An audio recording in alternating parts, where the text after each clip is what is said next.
आज मैं आपको एक घमंडी बहन और एक गरीब भाई की कहानी सुनाने जा रही हूँ। किसी गांव में एक गरीब किसान रहता था। उसका एक बेटा और एक बेटी थी। समय बीतता गया और किसान के दोनों बच्चे बड़े हो गए। बेटी की शादी एक बहुत अमीर घर में हुई थी।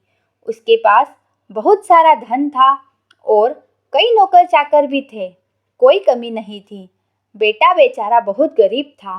वह दिन भर खेतों में काम करता था और परिवार का पालन पोषण करता था। उसकी पत्नी भगवान शिव की परम भक्त थी। वह बहुत ही नियम कर्म और पूजा पाठ करने वाली थी।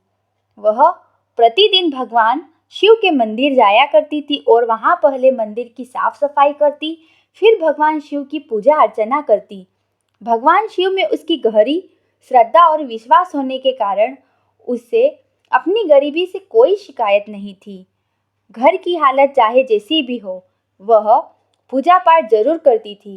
इसलिए गरीब होते हुए भी उसके बच्चे संस्कारी थे और वह थोड़े में ही गुजारा करके अपने पति के साथ खुश रहती थी। दूसरी तरफ उसके पति की बहन थी, जो अपने अमीर होने के कारण बहुत घमंडी थी। भाई की गरीबी के कारण उसके साथ रिश्ता रखना उसे शर्मिंदगी महसूस होती थी। एक बार उसकी ननद की शादी थी। उसने अपने सारे रिश्तेदारों को शादी के लिए आमंत्रण किया, लेकिन अपने भाई की गरीबी के कारण उसे नहीं बुलाया। भाई को जब इस शादी के बारे में किसी और से पता चला, तो उसे बहुत बुरा लगा, परंतु उसने अपनी पत्नी से झूठ बोलते हुए कहा, मेरी बहन की ननद की शादी है और मुझे उसमें जाना है। इस पर उसकी पत्नी ने पूछा, क्या तुम्हारी बहन ने तुम्हें बुलाया है? मुझे तो कोई आमंत्रण नहीं मिला है। पति ने जवाब दिया, नहीं नहीं, मेरी बहन ने मुझे निमंत्रण भेजा है, इसलिए मुझे वहां जाना चाहिए। अपनी पत्नी से झूठ बोलकर उसने अपनी क्षमता के अनुसार कपड़े और कुछ उपहार लिए और अपनी बहन के ससुराल के लिए रवाना हो गया। जब वह अपनी बहन के ससुराल पहुंचा, तो वहां किसी की नजर उस पर नहीं पड़ी, लेकिन उसकी अमीर और घमंडी बहन ने खिड़की से उसे देख लिया था। उसने सोचा, मैंने तो भाई को शादी में बुलाया ही नहीं है, फिर भी यह आ गया है। उसे अपने भाई को देखकर अच्छा नहीं लगा। तभी उसकी देवरानी ने उसे देख लिया और अपनी जेठानी के पास गई और कहा, दीदी, तुम्हारा भाई आया है। उसने देवरानी से कहा, तुम मुझे यह बताओ कि मेरे भाई का वेश कैसा है और वह क्या लेकर आया है।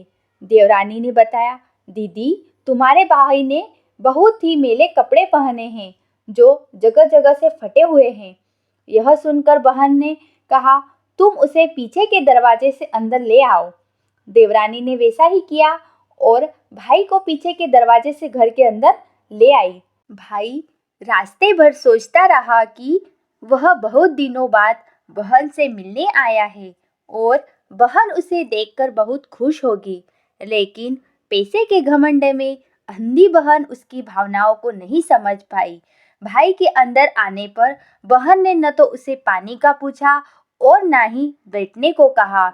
उसने यह भी नहीं पूछा कि वह कैसा है, परिवार कैसा है, भाभी और भतीजे कैसे हैं। इसके उलट वह ताने देने लगी, तुम्हें यहाँ किसने बुलाया है? तुम इस हाल में मेरे यहाँ क्यों आए हो? तुम्हारे आने से मेरी सारी इज्जत खराब हो गई है। भाई ने दुखी होकर कहा, बहन, मैं तुमसे मिलने को बहुत उत्सुक था, लेकिन मुझे नहीं पता था कि तुम मुझे देखकर खुश नहीं होगी। बहन ने कहा, ठीक है, अब तुम आ ही गए हो तो मेरे साथ आओ। वह अपने भाई को एक कमरे में ले गई और कमरे में बंद कर दिया। उसने कहा, जब तक मैं न कहूँ तुम इस कमरे से बाहर मत आना। बेचारा भाई भूखा प्यासा था, लेकिन बहन ने उसकी कोई परवाह नहीं की। धीरे धीरे 2 दिन बीत गए, लेकिन बहन ने दरवाजा नहीं खोला।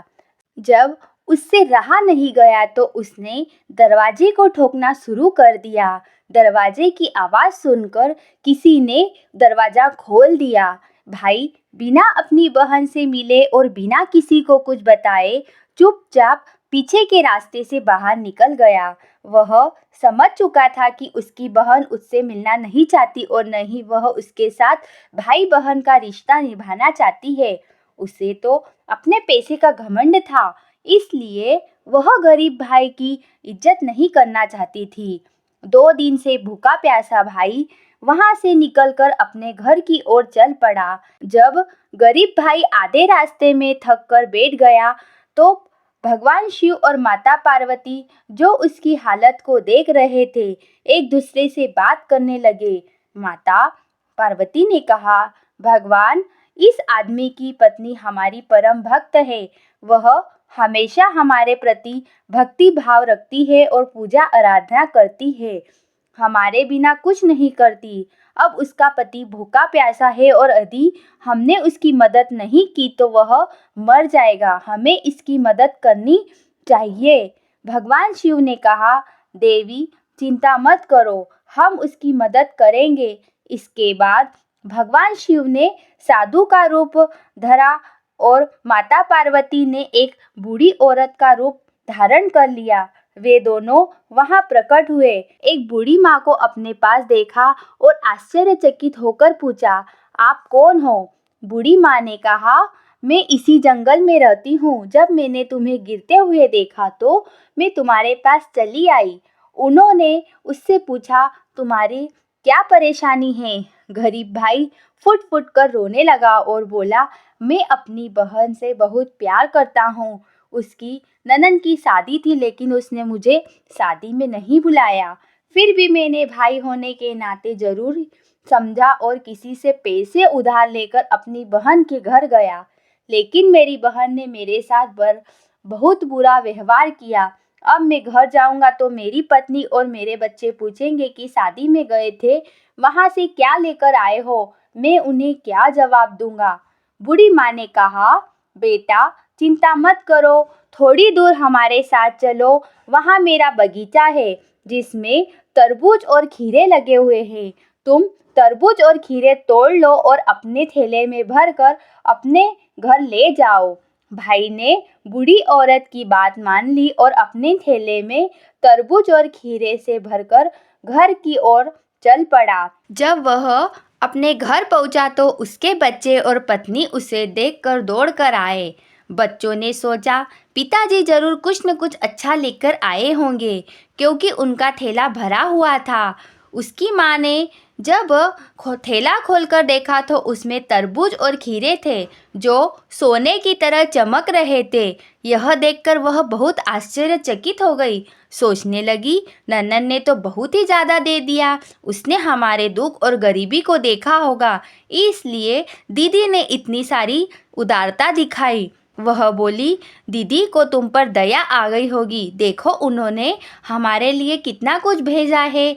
जरूर उनके दिल में भतीजे और भाई का दुख देखा नहीं गया होगा। हालांकि गरीब भाई ने तो यह राज अपनी पत्नी को नहीं बताया। पत्नी के मन में यही चल रहा था कि ननन की वजह से ही हम अमीर हो गए हैं। उधर उसकी ननन को अमीरी का घमंड हो गया था और उसने कभी यह जानने की कोशिश तक नहीं की कि उसका भाई भूखा प्यासा बिना मिले ही वहाँ से चल गया है। उससे उसकी कोई परवाह नहीं थी। उधर भाई की पत्नी जोर देकर कहने लगी, जहाँ दीदी ने हमारे लिए इतना कुछ किया है, तुम जाकर उन्हें कुछ दिन के लिए यहाँ अपने घर ले आओ। भाई ने कहा, ठीक है, मैं अपनी बहन को लेने जाऊँगा। जब वह उसके पास पहुंचा तो वह अच्छे कपड़े पहनकर अपनी बहन के ससुराल की ओर चल दिया। जब वह अपने बहन के घर पहुंचा तो फिर से उसकी देवरानी ने उसे देखकर बताया कि दीदी आपका भाई आया है। उसकी घमंडी बहन ने कहा, मेरा भाई कहाँ से आ गया? देवरानी ने कहा, तुम्हारा भाई अब तो रेशमी वस्त्र पहने हैं और काफी सारे उपहार लेकर आया है। बहन दरवाजे पर आई और भैया भैया कहकर पुकारने लगी और घर के अंदर आकर उसका आदर सत्कार किया। यह देखकर उसका भाई सोचने लगा, बहन में कितना बदलाव आ गया है। जब मेरे पास कुछ नहीं था तो बहन ने मुझे पानी तक नहीं पूछा, और आज मेरे पास धन दौलत है तो वह कितनी खातिरदारी कर रही है। लेकिन उसने यह बात मन में ही रखी। फिर उसने अपनी बहन से कहा, बहन, तेरी भाभी तुझे बहुत याद कर रही है। वह चाहती है कि तुम कुछ दिनों के लिए हमारे घर चलो। बहन बोली, हाँ भाई, मुझे भी मायके गए हुए बहुत दिन हो गए हैं। मैं भी चलने के लिए तैयार हूँ। वह मायके जाने की तैयारी करने लगी। जब घमंडी बहन अपने भाई के घर आई तो उसने अपने भाई का घर, परिवार और उसकी शानो शौकत देखकर अपनी आंखें खुली की खुली रह गई। उसकी भाभी ने उसका बहुत आदर सत्कार किया और खूब सेवा की, क्योंकि उसे तो यही लगता था कि अपनी ननद की वजह से ही वह अमीर हुए हैं और उनके दुख के दिन कट गए हैं। दीदी ने तो हमारी बहुत मदद की है, इसलिए ही हम अमीर हुए हैं। भाभी कहती है, दीदी ने हमारी बहुत मदद की है, इसी ने हमें सोने के तरबूज और हीरे मोती दिए थे। अगर मेरी ननद धन नहीं भेजती तो हम लोग वैसे ही गरीब रहते। यह सोचकर भाभी अपनी ननद की हर फरमाइश पूरी करने लगी और खूब सेवा करने लगी। दिन बीतते गए। अब ननद का वापस अपने ससुराल जाने का समय आ गया। तो भाई ने बोला, बहन को विदा तो करना ही है, लेकिन मैं बहन के लिए एक जोड़ी जूती बनवाना चाहता हूँ। वह मोची के पास गया और मोची से कहा, भैया एक जोड़ी बोलने वाली जूती बनवा दो। मोची ने कहा, ठीक है, मैं बना देता हूँ, लेकिन बोलने वाली जूती बनाने के लिए 1 से 2 दिन का समय लगता है। भाई ने कहा, ठीक है। वह घर आया और अपनी बहन से कहा, बहन, 1-2 दिन और रुक जाओ, फिर तुम चली जाना। 1-2 दिन की तो बात है, जब तक तुम्हारी जूती भी बनकर आ जाएगी। उसकी बहन बोली, ठीक है भैया, मैं रुक जाऊंगी। 2 दिन बाद जब जूती बनकर आई तो उन्हें देखकर बहन बहुत खुश हुई।